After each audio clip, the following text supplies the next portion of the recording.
नहीं, वैसे तो अर्शदीप ही खेलेंगे क्योंकि फास्ट बॉलिंग की आवश्यकता मतलब जरूर पड़ेगी इंडियन टीम को।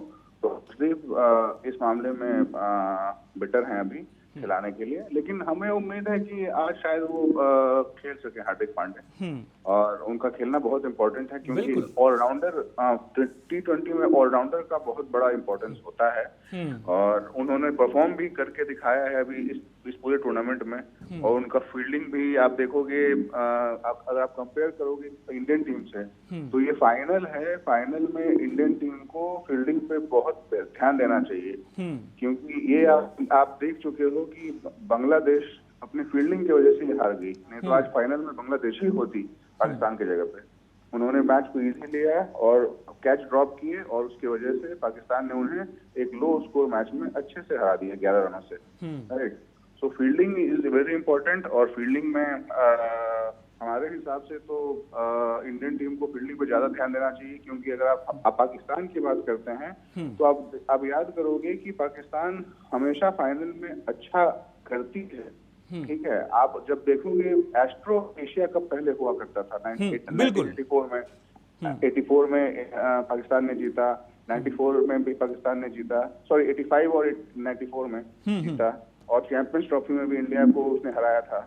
तो उसको लाइटली नहीं ले सकते हैं। और 84 का तो सबको याद होगा 85 का, जिसमें लास्ट बॉल पे चेतन शर्मा को छक्का मार के जावेद मैदान ने ट्रॉफी जीती थी, बिल्कुल, राइट।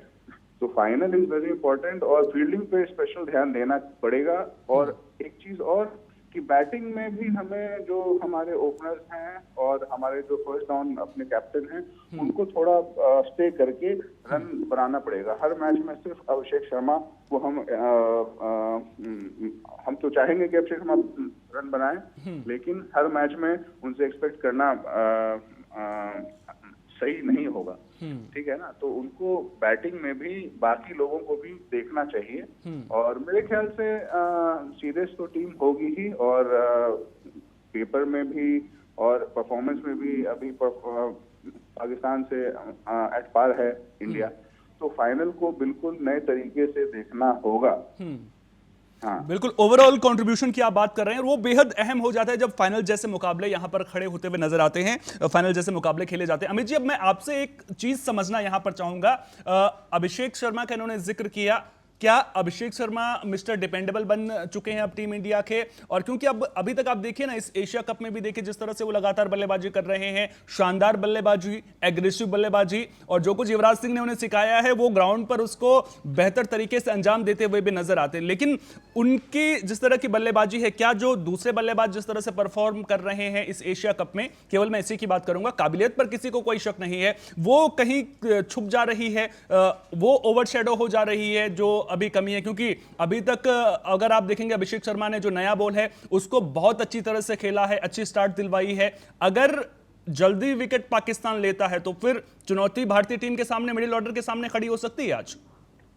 बिल्कुल सोहन, मैं बताना चाहूंगा कि भारतीय टीम का मिडिल ऑर्डर इस पूरे टूर्नामेंट में एक साथ नहीं दे रहा है, लेकिन देखिए, भारतीय टीम में एक सदी हुई टीम है, T20 की बेताज बादशाह भी है, आईसीसी रैंकिंग में भी नंबर 1 की टीम है। तो हम ऐसा नहीं कर सकते, भारतीय टीम में किसी दिन कोई सितारा चलता है, किसी दिन कोई सितारा चलता है, लेकिन इस टूर्नामेंट में जो अभी तक लीग हुआ है एशिया कप में, इसमें अभिषेक शर्मा चलते रहे, और सूर्य कुमार यादव और शुभम गिल को भी आप ऐसे नहीं समझ सकते हैं, वो भी अच्छे बैटर है। देखिए, हार्दिक पांड्या भी एक ऐसे बैट्समैन है, ऑलराउंडर है, जो कि मैच का कभी भी रुख बदलते हैं। जैसे आपने देखा होगा कि पिछले मैच में एक ऐसा कैच उन्होंने पकड़ा था बाउंड्री से, जो भारत के हाथ वो सुपर ओवर में श्रीलंका को ले गया और अच्छा किया। भारतीय टीम को अगर चिंता की बात थी तो हार्दिक पांड्या के चोट होने की बात थी, क्योंकि बहुत बढ़िया फॉर्म में है और ऑलराउंडर है। अभिषेक शर्मा परफॉर्म कर रहे हैं, वो फॉर्म में है, लेकिन शुभम गिल को भी हमें नहीं भूलना चाहिए कि शुभम गिल भी अच्छे बैटर है और अच्छा परफॉर्मेंस दे सकते हैं। आज देखिए, मिडिल ऑर्डर पे बहुत डिपेंडेंस है। इसके अलावा मैं आपको एक बात बताऊंगा सोहन, कि टॉस की बहुत अहमियत रहेगी, क्योंकि देखिए क्या होता है, जब कभी भी हम समुद्र के किनारे खेलते हैं, चाहे बंबई हो चाहे दुबई का हो, तो सेम वेदर होता है, तो ड्यू फैक्टर भी होता है। ऐसे में क्या होता है कि अगर भारतीय टीम टॉस जीतती है तो पहले बल्लेबाजी करती है और पाकिस्तान को चेंज करने के लिए देती है, तो ये मैच कुछ और होगा। पाकिस्तान पहले जीती है तो टॉस पे भी बहुत कुछ डिपेंड करेगा। लेकिन ये भी बात ध्यान रखनी चाहिए कि पाकिस्तान के जो 2 ओपनर बॉलर है, शाहिन अफरीदी है और हैरिस रऊफ है, हाँ, इन दोनों के ऊपर भी ध्यान देना होगा कि अगर पावर प्ले के पहले 6 ओवर जो होते हैं उसमें एक ऐसी बॉल डाल रहे हैं। देखिए आज की जो पिच है वो फास्टर बॉलर को मदद नहीं करेगी और भारतीय टीम जो है वो 3 स्पिनर, दो एक अक्षर पटेल है, कुलदीप यादव है और वरुण चक्रवर्ती है, तो इनकी फिरकी में फंस जाएगी पाकिस्तान, ऐसा लग रहा है। और हम लोग चाहेंगे कि 140 करोड़ हिंदुस्तानियों की दुआएं भी है और लोगों की भी है कि सब लोग चाहेंगे कि हिंदुस्तान ही जीते। लेकिन देखिए पाकिस्तान की टीम पहले वाली पाकिस्तान की टीम नहीं है, अभी सारी पूरी टीम नहीं है, लेकिन ये टीम आश्चर्यचकित कभी भी परिणाम को कर सकती है, इससे भी हमें बुरे नहीं करना चाहिए। तो भारतीय टीम को बहुत अच्छी फील्डिंग करनी पड़ेगी और मिड ऑर्डर को भी बहुत अच्छा परफॉर्म करना पड़ेगा। अच्छा परम जी, अब आपसे मैं समझना चाहूंगा, जिस तरह से अमित जी ने कहा कि टॉस जो है वो डिसाइसिबल हो सकता है यहाँ पर,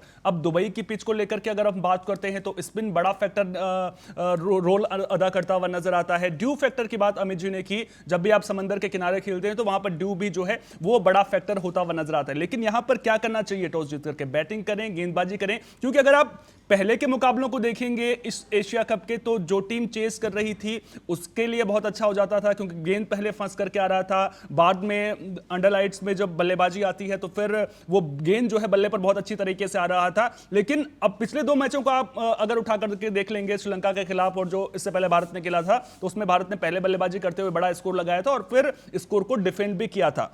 आज की पिच के हिसाब से आपको क्या लगता है कि टॉस अगर जीतते हैं तो ड्यू फैक्टर को ध्यान में रखते हुए पहले बल्लेबाजी करें या फिर वही की गेंद बाद में फंसेगा, इसको देखते हुए पहले बल्लेबाजी करें और स्कोर बोर्ड प्रेशर जो है अहम भूमिका निभाता हुआ नजर आएगा? जी सोहन जी, आपने मुझसे पूछा सर? जी सर। जी मैं तो यही चाहूंगा सर कि पहले भारत बल्लेबाजी करके एक बहुत बड़ा टोटल बोर्ड पर लगाए 20 ओवरों में। आई थिंक कि 220, 220, 210 जो भी स्कोर, क्योंकि फाइनल का दबाव एक अलग तरीके का दबाव होता है, विपक्षी टीम पे तो चेस करने उतरती है। तो मुझे ऐसा ही लगता है कि ये गेम हाई स्कोरिंग जाएगा और मुझे पूरी उम्मीद है कि एक रोमांचक मुकाबला देखने को मिलेगा। पाकिस्तान भी फाइट करे, लेकिन जहां तक कागजों पर देखा जाता है और जहां तक अनुभव के आधार पर मैं बोलूं तो भारतीय टीम के पास अनुभव बहुत ज्यादा है इस समय, क्योंकि स्पिनर भी अपनी लय में है, बैट्समैन भी अपनी लय में है, ऊपर टॉप ऑर्डर हमारा अच्छा चल रहा है, मिडिल ऑर्डर भी पिछले मैच में रंगत में आया, तिलक वर्मा ने बहुत अच्छी पारी खेली। तो मैं यही उम्मीद करूंगा ये मैच अच्छा चले काफी और हाई स्कोरिंग गेम हो।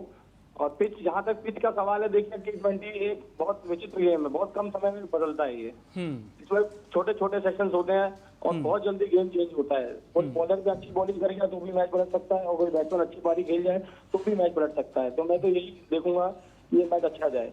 बिल्कुल। अनिर्वाण जी, अब मैं आपको पाकिस्तान टीम से जुड़ा हुआ एक सवाल पूछना चाहता हूं। पाकिस्तान की टीम को हमने देखा था जब पिछला मुकाबला भारत के साथ खेला गया था, फकर जमा ओपनिंग करने के लिए आए थे, सैम अयूब के बल्ले से रन नहीं निकल रहे थे तो उनका जो बैटिंग ऑर्डर है वो नीचे किया गया था। अब जब फकर जमा बतौर ओपनर उतरते हैं तो पाकिस्तान को स्टार्ट अच्छा मिलता हुआ नजर आता है, जो पावर प्ले तक पाकिस्तान की टीम अच्छा खेलते हुए नजर आती है, लेकिन जो मिडिल ओवर्स का फेज होता है वहां पर कहीं ना कहीं पाकिस्तान की टीम फंसती है और वहां पर जब भारत का जो स्पिन अटैक है, तीनों गेंदबाज एक साथ गेंदबाजी करते नजर आते हैं तो वो पाकिस्तान के लिए बड़ी सरदर्दी बनता हुआ नजर आता है। अब 2 सवाल मेरे आपसे हैं कि मिडिल ओवर्स की जो परेशानी है उसको आखिर जो पाकिस्तान है उसको टैकल कैसे करे, और साथ ही साथ में सैम अयूब जो बड़ी रिस्पॉन्सिबिलिटी उनकी है, बल्ले से रन नहीं निकल रहे हैं, पहले बड़ी बड़ी बातें उनको लेकर के की गई थी और काबिल प्लेयर हैं, इसमें कोई दो राय नहीं है, लेकिन उसको लेकर के भी तो विचार हो रहा होगा पाकिस्तान की टीम में कि सैम अयूब से जो उम्मीदें हैं उस हिसाब से परफॉर्मेंस नहीं निकल रहा है। बिल्कुल बिल्कुल, वो तो प्रेशर में होंगे ही और टीम उनसे एक्सपेक्ट जरूर कर रही होगी कि वो रन बनाए, लेकिन पूरे टूर्नामेंट में पाकिस्तान के प्लेयर्स ने, बैट्समैन ने खासकर रन नहीं बनाए। लेकिन फिर ये फाइनल मैच है और पाकिस्तान ऐसी टीम है कि वो प्लेयर्स उसके वर्ल्ड क्लास हैं और वो अच्छा कर सकते हैं, इसलिए इंडियन टीम को खासकर स्पिनर्स जो हमारे हैं उनको लाइटली नहीं लेना चाहिए। आप देखो कि उन्होंने तो जितना भी रन बनाया उनके बॉलर्स ने लास्ट में ही जाके रन बनाया है, खासकर आफरीदी ने, राइट। तो अगर इस मैच में कोई भी उनका बैट्समैन अच्छा खेल जाए तो उनके लिए बहुत बेनिफिट होगा, राइट। उस चीज को हमें तोड़ना है। हमारे जो बॉलर्स हैं, स्पिनर्स, हमें उम्मीद है कि वो उस पर खड़े उतरेंगे, इसमें कोई डाउट नहीं है।